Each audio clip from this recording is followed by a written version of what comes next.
Bonjour, petit conseil de ma part, pas forcément les meilleurs, mais pour ceux qui veulent se lancer avec une installation solaire de base, voilà les petits conseils que je pourrais donner. Maintenant, si des personnes trouvent qu'il y a des choses qui ne vont pas ou que j'ai oublié, n'hésitez pas à dire dans la vidéo ce qui va ou qui ne va pas. Donc pour les panneaux solaires, je vous conseille de prendre au moins des 400 watts minimum.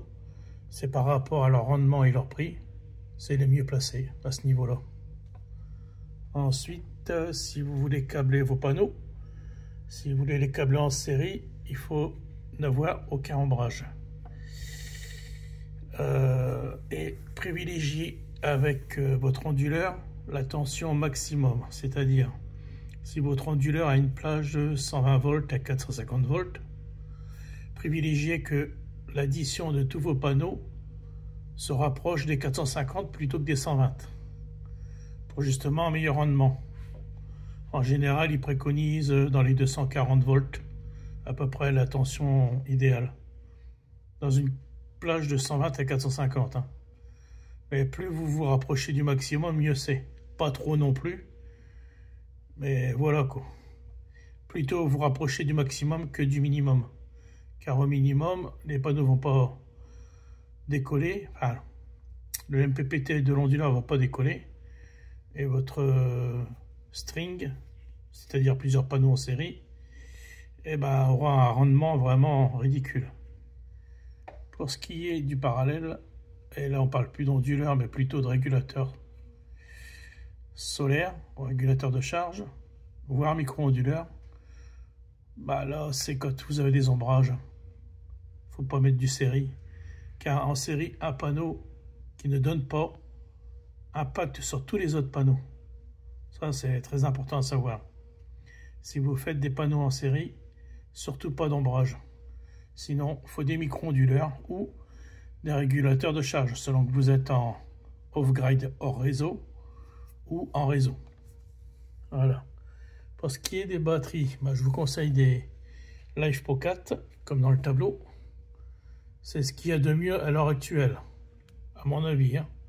Maintenant, si d'autres personnes ne sont pas du même avis, elles peuvent le dire dans les commentaires. Voilà, donc en 12 volts, pour les grosses puissances, faut éviter. Moi, je conseille 1500 watts maximum de charge sur du 12 volts. Après, ça fait des grosses intensités avec des gros câbles. C'est pas l'idéal. Par contre, pour moi, le 12 volts est le plus stable au niveau de l'équilibre des cellules. Car vous n'avez que 4 cellules et du coup, moins de déséquilibre. Moins de problèmes de déséquilibre. Ensuite, le 24 volts, c'est ce que je fais, c'est ce que j'ai. Et là, je vous conseille 3000 watts maximum à peu près, voire 3005 en AC, donc en alternatif. Évidemment, plus de risque de déséquilibre que le 12 volts, mais permet d'alimenter pratiquement 90% de l'électroménager de la maison. Par contre, moins de risque de déséquilibre que le 48 volts, car il n'a que 8 cellules au lieu de 16, le 48. Donc voilà, ces risques de déséquilibre, c'est pour le rendement de la batterie et tout ce qui suit. Qu'est-ce que je peux vous dire d'autre? Voilà, et puis bon, le 24 volts, quand vous le touchez, ça vous fait rien.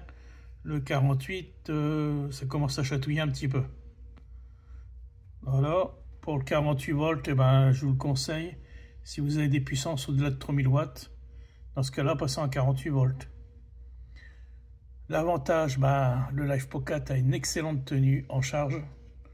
Vous pouvez décharger la batterie à 90%, donc vous avez 90% d'utilité sur la batterie, sans la dégrader. Et pour ce qui est des tensions de travail en 24 volts, bien sûr, ça sera 24 volts retour au réseau. Donc à 24 volts en dessous, ça rebascule sur le réseau pour éviter de descendre trop bas dans la batterie. À 28 volts 4, c'est la charge, le bulk, en fait, ce qu'on appelle, ou l'absorption, ça dépend des onduleurs. Donc là, arrivé à 28,4, ça charge moins fort, parce qu'on est près des 100% de la batterie. Et une fois que la batterie est à 100%, vous passez en floating. Et là, vous maintenez la batterie chargée à 27 volts. Voilà. Ensuite, les inconvénients, c'est le prix aux yeux de pas mal de monde. Mais au final, le prix ne fait que baisser, et d'un. Et deux, au vu des performances du LivePro 4, comparé à la GM ou au gel, ben, c'est pas vraiment un inconvénient son prix. Voilà les conseils que je peux donner. Ne pas décharger à 100% la batterie, évitez cela. Cherchez pas à savoir si elle a vraiment 100 ampères-heure ou pas. Laissez passer ce problème, c'est qu'un détail. Moi je vous conseille de décharger à 90% maximum. C'est déjà pas mal. Après vous pouvez... Qu'est-ce que j'ai pu mettre rester à 100% trop longtemps? Ah oui, par contre la charge maximum à 100%, faut éviter d'y rester trop longtemps, à moins d'avoir une charge derrière comme moi. J'ai une charge en permanence, celle de la maison, et ça peut me permettre de rester un peu plus longtemps à 100%, car les LivePro 4 à 100%, si elles restent trop longtemps en charge à 100%, ça les abîme. Voilà. Après, éviter de décharger à plus de 75% de sa puissance. Oui, donc pour 2560 watts, ça fait à peu près 1900 watts. Donc genre si j'ai une charge de 2000 watts, enfin 1900 watts, j'évite d'aller au-delà parce que ça va abîmer la batterie aussi. Si c'est répétitif, hein, bien sûr. Sinon on pouvait charger ou décharger 2500 watts. Elle les tiendra, mais à force ça va l'abîmer quoi. Donc il faut que ce soit de temps en temps. Voilà, et après, qu'est-ce que j'ai pu vous mettre pour la pérennité des batteries, bien sûr. Évitez le gel, oui, elles n'aiment pas charger en dessous de 0 degré. Ça les abîme nettement plus. Et quand vous voulez mettre plusieurs batteries en série ou en parallèle, surtout bien vérifier que à chaque fois, la première batterie que vous avez soit bien chargée à fond. Ensuite, vous chargez la deuxième à fond, vous pouvez la brancher sur la première, et ainsi de suite. Mais jamais brancher une batterie qui est chargée à 100% avec une batterie chargée à 50%. C'est pas conseillé, voilà. Ensuite, on passe sur batterie AGM. Alors oui, j'ai testé, ça fonctionne, mais il y a des règles importantes à respecter. C'est que vous avez 50% de capacité utile. Donc sur une batterie qui fait 1200 Wh, vous pouvez vous servir de 600 Wh. Sans l'abîmer, hein. Vous pouvez aller au-delà, mais vous allez l'abîmer et elle aura une durée de vie beaucoup plus courte. Pareil pour la charge et décharge. Si votre batterie fait 1200 watts, et ben 20%, ça fait 240 watts. Si vous avez une charge de 500 watts dessus, elle va les prendre, hein, mais vous allez l'abîmer plus vite. Donc respectez les fameux 20% de la puissance. Voilà, et mis à part ça, ça fonctionne. Moi j'en ai fait, hein, j'en ai gardé pendant 2 ans. J'ai pas mal tiré dessus pour tous mes tests. Mais ça fonctionne. C'est moins adapté que le LivePro 4, mais ça fonctionne. Voilà. Le gel, eh ben, j'ai aucun retour d'expérience dessus. Je ne saurais pas vous dire ce que j'en pense. Par rapport à ce que j'ai comme retour sur le net, on va dire qu'il se situe entre l'AGM et le LivePro 4. Mais beaucoup plus près de l'AGM que du LivePro 4. Hein. C'est à peu près les mêmes contraintes que l'AGM. Hein. Voilà. Et ensuite, pour terminer avec les onduleurs, vous avez les onduleurs centraux ou les micro-onduleurs. L'onduleur central, eh ben, il est placé bien dans un local à part, que les micro-onduleurs sont placés sous les panneaux. Et vous avez un micro-onduleur par panneau. Vous pouvez avoir des micro-onduleurs qui sont capables d'alimenter 2 panneaux. Mais bon, en règle générale, si on met des micro-onduleurs, c'est pour être comme ce que je fais moi en parallèle. C'est-à-dire, s'il y a un panneau qui ne donne pas, c'est pas grave, il est le seul à pas donner. Il ne pose pas de problème aux autres. Le problème du série parallèle que j'expliquais en début. Donc, si vous n'avez aucun ombrage, privilégiez l'onduleur central, qui lui va vous coûter bien moins cher que plusieurs micro-onduleurs. Et comme il n'y a aucun panneau qui portera préjudice aux autres, qui vont tous fonctionner pareil, il n'y a pas de souci, prenez un onduleur central. Après, ce sont que mes conseils, c'est pas les meilleurs. Mais voilà, c'est mes retours d'expérience.